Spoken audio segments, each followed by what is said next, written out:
ও নবী, আপনার উম্মতগুলো ধইরা ধইরা জান্নাতের পথে আপনি নিয়ে যান বাছাই করে।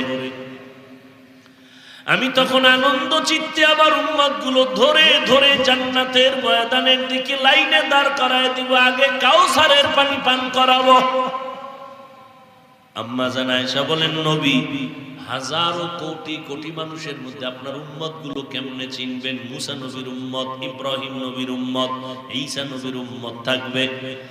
আল্লাহর নবী বলেন, আয়েশা, আমার যে উম্মতেরা 5 ওয়াক্ত নামাজ পড়ছে ওযু বানাইয়া, কিয়ামতের ময়দানে ওযুর অঙ্গগুলো নূরের আলোতে ঝলমল করতে থাকবে। আমি মায়ার নবী দেখে দেখে ধরে ধরে আমি কাউসারের কিনারায়, হাউজের কিনারায় দাঁড় করাইয়া আমি নবী নিজের হাতে কাউসারের পানি দিয়ে বলবো, পান করো আমার উম্মত। আমার উম্মতেরা